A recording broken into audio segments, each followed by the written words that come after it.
आणि अर्थात यानंतर आता पावसाबद्दलच्या घडामोडी। राज्यात सध्या परतीच्या पावसाने थैमान घातला असून पूरसदृश्य पावसामुळे मराठवाड्यात मोठं नुकसान झालंय। त्यामुळे शेतकऱ्यांच्या हातातोंडाला आलेलं पीक पाण्यात गेलंय आणि त्यामुळे सरकारने तातडीने पंचनामे करावेत आणि तातडीने मदत द्यावी।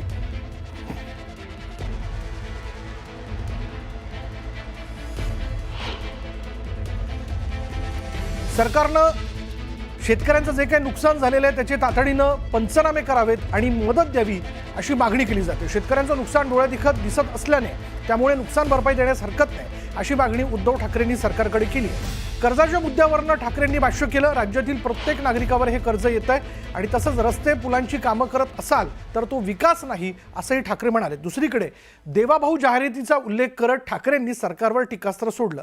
देवाभाऊ या नावानं कोट्यवधीची जाहिरात होते आणि एका माणसासाठी एका दिवसासाठी इतके पैसे उधळत असाल तर शेतकऱ्यांना तातडीने प्राथमिक मदत द्यायला हवी होती असा खोचक टोलाही त्यांनी लगावला। तसंच कर्ज काढून दिवाळी साजरी करताय असा खोचक टोलाही उद्धव ठाकरेंनी मुख्यमंत्र्यांना लगावला।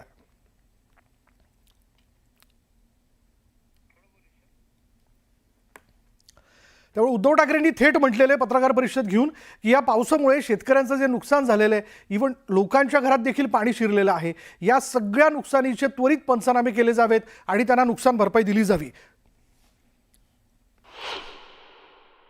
शेतकऱ्याचं नुकसान झालेलं डोळ्यादेखत दिसतंय तरी देखील तुम्ही पंचनामे केल्यानंतर त्याला पैसे देणार। माझं तर म्हणणं असं होतं की या सरकारने पंचनामे जरूर करावेत, करायलाच पाहिजेत। पंचनामे करून नुकसान भरपाई ही द्यायला पाहिजे, पण तातडीने सरसकट एक काहीतरी किंमत, काहीतरी रक्कम ही शेतकऱ्यांना द्यायला काय हरकत होती। सरकार कर्जमाफी सरकारने केली पाहिजे या मताशी मी सहमत आहे आणि सरकार योग्य क्षणी कर्जमाफी करेल। या अगोदरही 14 ते 19 दरम्यान आम्ही कर्जमाफी केलीच आहे आणि म्हणून मला असं वाटतं की ज्यांच्या खात्यामध्ये सध्या केंद्राच्या माध्यमातून 6,000, राज्याच्या माध्यमातून 6,000, सर्वात जास्त मदत 2014 नंतर शेतकऱ्यांना ज्या सरकारने केली ते सरकार योग्य क्षणी कर्जमाफी करेल। कर्जमाफी करणं हे सरकार आपलं कर्तव्य समजून यावर निर्णय करेल। सरकारचा जो काय कारभार आहे तो कर्ज काढून दिवाळी करण्याचा आहे। म्हणजे राज्याचं दिवाळं वाजलं तरी चालेल। याचं कारण की आता जवळपास 9 लाख कोटी म्हणजे नवावरती किती शून्य हे मोजायला सुद्धा फार अवघड आहे। जेव्हा राज्यावरती हे कर्ज येतं याचा अर्थ राज्यातल्या प्रत्येक नागरिकाच्या डोक्यावरती हे कर्ज येतं। हे कसं फेडणार, कोण फेडणार, कधी फेडणार आणि कर्जातून आपण बाहेर पडल्यानंतर आपली प्रगती कधी करणार। कारण हे कर्ज काढून जर तुम्ही कॉन्ट्रॅक्टरच्या हितासाठी रस्त्याची कामं, पुलांची कामं, धरणाची कामं करत असाल तर त्याला मी काही विकास मानायला तयार नाही। हा कर्जबाजारीपणा कसा संपवायचा त्याच्यावरती आता अधिक लक्ष देणं हे गरजेचं आहे। भूतकाळामध्ये अनेक त्यांनी गोष्टी केल्या होत्या, त्या सगळ्या घोषणांची भूतं आता त्यांच्या मानगुटीवर बसले। शेतकऱ्यांची कर्जमाफी ते बोलले होते, 15 लाख रुपये येणार होते, स्मार्ट सिटी बोलले होते, या सगळ्या भूतकाळातल्या घोषणांची भूतं ही आता त्यांच्या अच्छे दिन आएंगे, त्या भूतकाळाच्या घोषणांची भूतही त्यांच्या मानगुटीवरती आता बसलेली आहे। देवाभाऊ या नावाने तुम्ही करोडो रुपयांची जाहिरात करताय, करोडो। त्याचा पंचनामा कोण करणार की पैसे आले कुठून, पैसे दिले कोणी, कशासाठी जाहिरात केली। छत्रपती शिवाजी महाराजांना हार किंवा त्यांच्या चरणी फुलं वाहताना जाहिरात करायची, ती करोडो रुपये म्हणजे किती कोटी असतील, अजूनही त्याची होर्डिंग्ज आहेत। तुमच्या सगळ्या चॅनलवरती त्या जाहिराती होत्या, सगळ्या वृत्तपत्रात सामना सोडून, म्हणजे ही काय माझी पोटदुखी नाही पण जाहिराती होत्या। हे करोडो रुपये तुम्ही एका दिवसासाठी आणि एका माणसासाठी जर का उधळत असाल तर ते करोडो रुपये माझ्या शेतकऱ्यांना तुम्ही पहिल्या प्रथम प्राथमिक मदत म्हणून दिली असती तर काय झालं असतं। पंतप्रधान मोदी माझे दुश्मन नाहीत, मात्र ते शिवसेना संपवण्यासाठी निघालेत असं म्हणत उद्धव ठाकरेंनी पंतप्रधान मोदींवर घणाघाती टीका केली। भारत पाकिस्तान यांच्यातल्या सामन्याचा खेळाडूंवर दबाव होता, मात्र जय शहांच्या हट्टापायी हा सामना खेळवला आणि यातून भाजपच्या देशभक्तीचं ढोंग उघडं पडलं असं म्हणत उद्धव ठाकरेंनी भाजपवर निशाणा साधलाय. दरम्यान पाकिस्तानचे मित्र की शत्रू असा सवाल जग विचारेल असा टोला देखील उद्धव ठाकरेंनी लगावला. दुसरीकडे नेपाळ आणि बांगलादेशमधील अस्थिरतेवरही उद्धव ठाकरेंनी भाष्य करत टीका केली.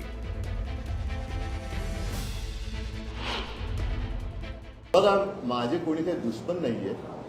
पंतप्रधान मोदी सुद्धा माझे काही दुश्मन नाहीत. ते मला मानत असतील, मी त्यांना दुश्मन मानत नाही. राजकारण आहे, पण ज्या पद्धतीने ते शिवसेना खतम करायला निघाले हे राजकारण सहन कोणी करू शकत नाही.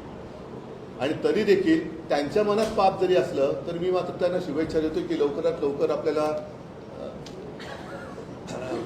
नाही म्हणजे सगळ्या गोष्टीचं आकलन व्हावं आणि चांगला कारभार जे काय आता पुढची काही वर्ष त्याच्यात करावं.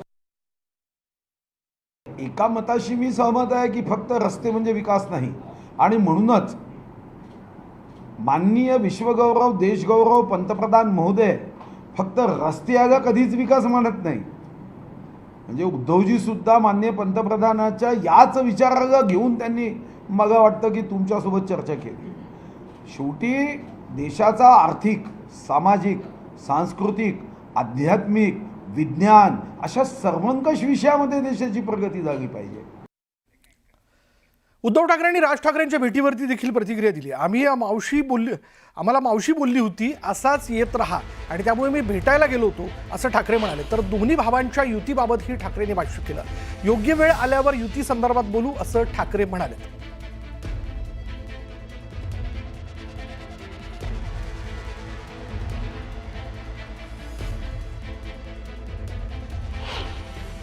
पण दोन्ही बाजूच्या कार्यकर्त्यांना उत्सुकता आहे की ऑफिशियल घोषणा तुमच्या भेटीवर लवकरात लवकर योग्य वेळी दसरा मेळाव्यामध्ये राज ठाकरे थांबा एक तर मी साहजिकच आहे, मावशी त्यावेळेला ती बोलली होती की असंच येत राहा, येऊन भेट. तर आता आमचं हे एवढ्या वर्षानंतरचं येणं जाणं सुरू झालं. पण दोन्ही बाजूच्या कार्यकर्त्यांना उत्सुकता आहे की ऑफिशियल घोषणा तुमच्या भेटीवर लवकरात लवकर योग्य वेळी. पंतप्रधान नरेंद्र मोदींचा वाढदिवस हा लोकशाहीसाठी काळा दिवस असल्याचं म्हटलं गेलंय. देशात अघोषित आणीबाणी, मतांची चोरी, विरोधकांचा आवाज दाबणं सुरू असल्याचं प्रणिती शिंदेंनी म्हटलेलं आहे. प्रणिती शिंदेंनी ही टीका केलेली आहे. त्यांनी थेट असं म्हटलं की पंतप्रधान नरेंद्र मोदींचा वाढदिवस हा लोकशाहीसाठी काळा दिवस आहे.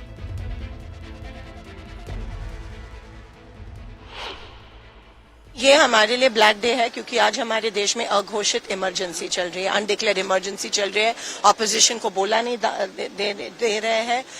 वोट चोरी वहां पे हो रही है. प्रेस के सारे जो राइट्स है वो खींचे गए हैं. गोदी मीडिया यहाँ पे हो गई है. जो इंडिया पाकिस्तान मैच, जबकि एक तरफ हम उनके साथ युद्ध में हैं. तो ये देखिए आप, एक किसान रास्ते पे उतरे हैं, तो एक अनडिक्लेयर्ड इमरजेंसी है. तो ये हमारे लिए ब्लैक डे फॉर डेमोक्रेसी. दरम्यान प्रणिती शिंदे यांच्या वक्तव्यावर भाजप आमदार राम कदम यांनी पलटवार केलाय. काँग्रेसच्या नेत्या ज्या सोनाचा चमचा घेऊन जन्माला आल्या त्यांना मोदींचा वाढदिवसाचा दिवस आज काळा दिवस दिसतोय. चष्मा बदललाय का दृष्टीत भेद आहे? संपूर्ण जीवन राष्ट्राला समर्पित आहे, त्यागपूर्ण जीवन आहे. मागच्या 11 वर्षात एकही दिवस सुट्टी न घेणारा प्रधानमंत्री अशी ज्यांची ओळख आहे, त्या मोदींच्या वाढदिवसाला तुम्ही काळा दिवस म्हणाल?